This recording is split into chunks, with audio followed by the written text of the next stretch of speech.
Hello, this is the RPG Pundit, the final boss in Internet Shitlords. And over here is Domino, who she doesn't know it right now, but tomorrow is going off to be spayed. I'm hoping it won't be too traumatic for her. So, I regret to inform you guys that once again I was right. My predictions were right. But before I go into that, I like being right. But I kind of wish I wasn't always right about some of the more negative predictions I make, right? And this is about Wizards of the Coast, of course. But before that, check out, here you go, The Last Vikings. It is out now. You can get it at drive-thru.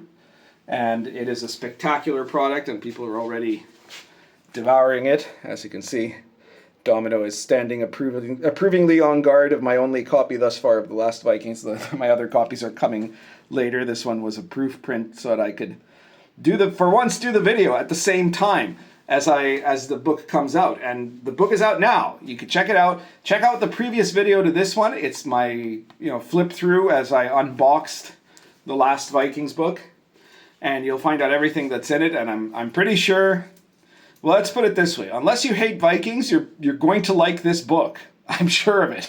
Okay, especially if you play OSR, obviously.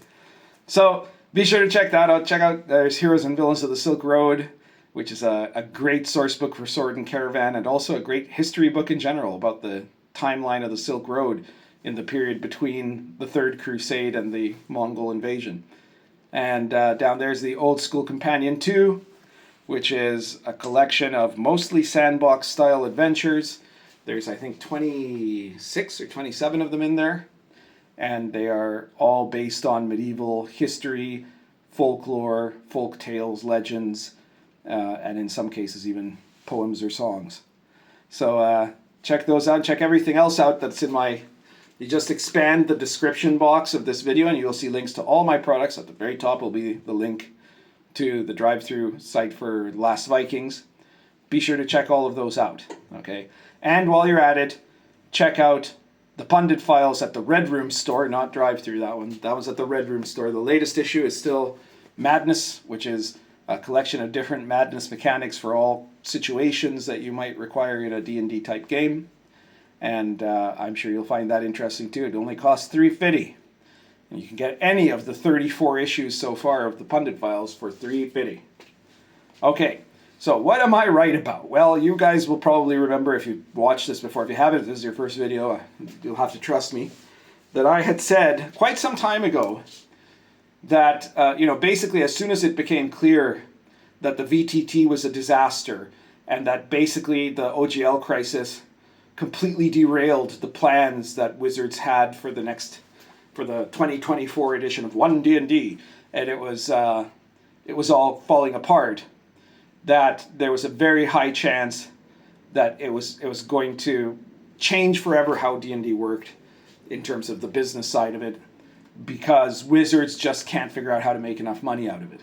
And they had a deal with a book distributor, they were doing all this stuff, and then the book deal, the first sign that I knew I was going to be right about this is that they pulled out of that major distributor, and they replaced it with a few minor distributors that don't really do a lot of distributing. So it was obvious that they were scaling things back. And then, of course, they had a horrible flop with 2024 D&D, and they started having people resign or get fired.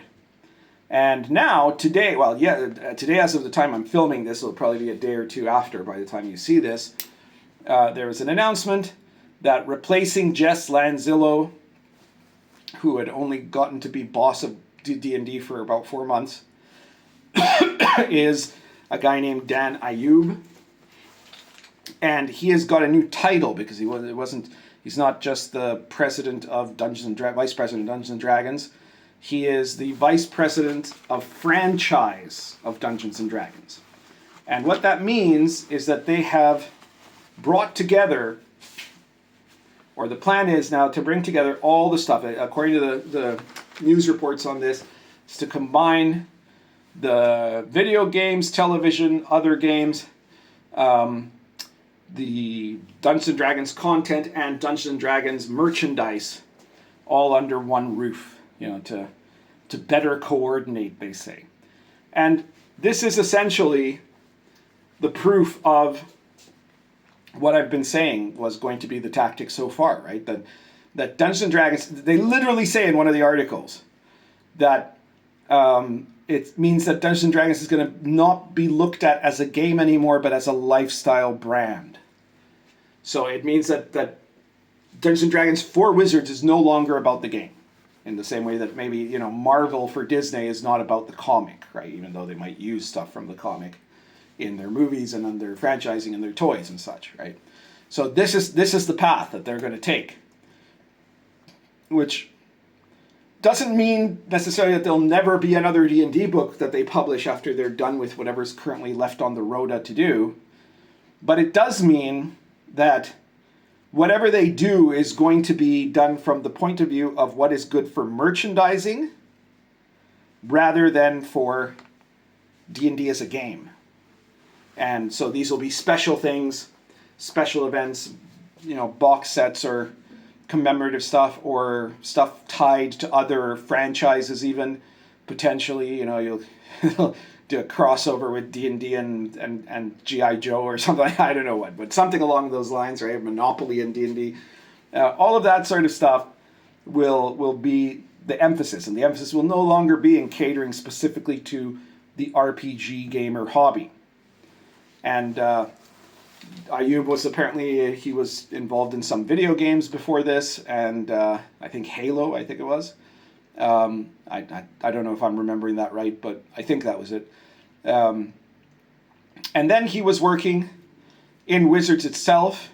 He was previously the VP of Studios, which as far as I can tell, does nothing. I have no idea what they would do, right? Like, now, like, they've gotten rid of so many people that basically he's going to be vice president of the D&D franchise, and he'll have like maybe 2 people working under him, like secretaries or something, and then maybe like 4 or 5 other VPs of things like studios that do nothing essentially. They're just executives, right? They're just there because they're there, and I'm guessing they will occasionally bring in someone on a contract basis to make whatever they want to make, whether it's an attempted script or an attempted RPG book type thing, or an art book or whatever else, you know. And of course they'll be designing t-shirts and plushies and toys and all of that sort of thing. So this is basically the confirmation of everything that I was talking about before, you know. It's Dungeons and Dragons for Wizards is no longer primarily about the game. They might still have some game content that will come out on occasion, but it's not for that anymore, right? Because they know that the game doesn't get them the money. That's the fundamental problem of Dungeons and Dragons. It's what I talked about in the video before last, which is part of the reason why it's also going to be difficult for Wizards to get, or for Hasbro to license out D&D or something like that. And I guess that they're not planning to do that immediately, perhaps, after all, because they're going to just go along with the fact that they can't really make a lot of money from the D&D books, but maybe they can make a lot of money from Beholder plushies, you know, and Funko Pops that are D&D themed and stuff like that, you know. So that is the direction they're going to head in, you know. And it means, like, there's never been a good way to make a lot of money off of D&D. Now, for you or me, it might seem like a lot of money, right? If one of us was to have the rights to Dungeons and Dragons, and we had sufficient initial capital to do a print run of a number of game books, and because it's D&D, and assuming we did it all right, you know, like the rules were done well, then you would end up having here's some domino rump. She's going in through the window there. The nice thing about Aftershare, her operation, is that then she'll be able to go outside on her own and have all the fun out there that she obviously longs to have.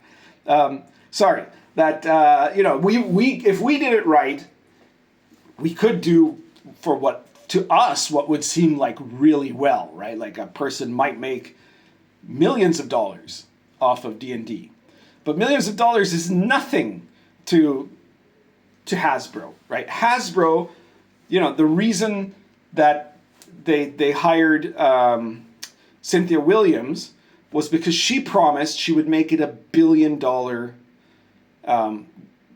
product, and of course she failed miserably at that. But that was the thing that attracted Hasbro. For Hasbro, if you're not making at least hundreds of millions, it's just not worth it, And I think at one point in D&D's history, they were at or close to perhaps hundreds of millions, right? Maybe they were probably like close to 100 million at least. But since then, there has been a decline because that was at the peak of the popularity of D&D, combined with the COVID. Everybody was sheltering at home and all that sort of thing. It was the crest of the wave, right? And then it was gone. So for Wizards, for Hasbro rather, it's not a franchise that they can now put a high value on in and of itself as just a game, right? But they're hoping that if they can parlay this into other stuff. Now, they tried to do movies. They did a D&D movie, but that was a product of a previous CEO, and it's kind of dead now. They might try to do it again, or TV shows or animated shows or something like that. They might try to do to do novels. They might try. Well, they're probably going to definitely try to do another video game because Baldur's Gate 3 did so well for them, even though now they're not. Larian wants nothing to do with Wizards of the Coast, apparently. So all of these are like big obstacles for them. I don't know if they'll even succeed in being able to make enough money to keep. Like, they're going to keep D&D going if they think they can make enough money off of all of this other stuff that they're going to put into it. But that definitely means that the emphasis of D&D as a game is now, as a tabletop game especially, is gone, right? That is they've literally changed the name of the person in charge to reflect that. So everybody who thought I was being alarmist or that I was, being biased or that I was just plain wrong can suck it. There you go. That was essentially why I wanted to make this video, because I'm doing it a lot closer than I expected to from my previous one. But do check out that other video because you want to see what the Last Vikings is all about. It's a great product, and it's got some exciting new rules material and magic items and magic systems and monsters and all of that stuff. And it is fully compatible with Baptism of Fire, of course, because it's set in the exact same time period as Baptism of Fire is set in. So it's just kind of, it's also like a world expansion if you're running Baptism of Fire, right? But it's also got all of its own stuff in there, and you're going to like it a lot, I hope. So I guess that's everything I wanted to talk about today. I think that we'll see how this particular move works for them. I kind of imagined that this would be the trajectory they were going to go on. I didn't expect it to be quite so blatant, but there you are. And you never know. They might do something that is functional for them, but I'm sure it won't be something that we really want, like, say, a good version of D&D. It's not going to be that like, as in the RPG. That's not going to happen. I don't know what they're going to do still about the problem of the current edition. I think probably they're just going to peter out doing the books, right? Like, they're going to do whatever's left on track if they think it could make any money, and then they're going to occasionally do special stuff as merchandising, just like I had said. So I guess that's everything for today. Please share this video anywhere you think people find it interesting or where it might piss people off. And subscribe if you haven't subscribed. Like the video. Feel free to comment down below. And check out all of my product. You're going to really like all of my games, especially if you are into the OSR, obviously, and into some serious sandbox type gaming with a lot of influence from sources that you don't usually get, because people's influence nowadays tends to be either other RPGs, or current D&D, or sometimes science fiction and fantasy novels of the current age, or of the 1970s, or maybe even pulp. But I go and tap right into the sources of actual history and historical legends and mythology and the zeitgeist, the paradigm of what people thought the world was like in the time period that I am setting the book. And that's part of what makes it special. So be sure to check out all of my stuff. And I guess that's everything for today. Currently smoking nothing because I just finished a pipe before I saw this news and I just rushed to do this video. Okay, see you soon.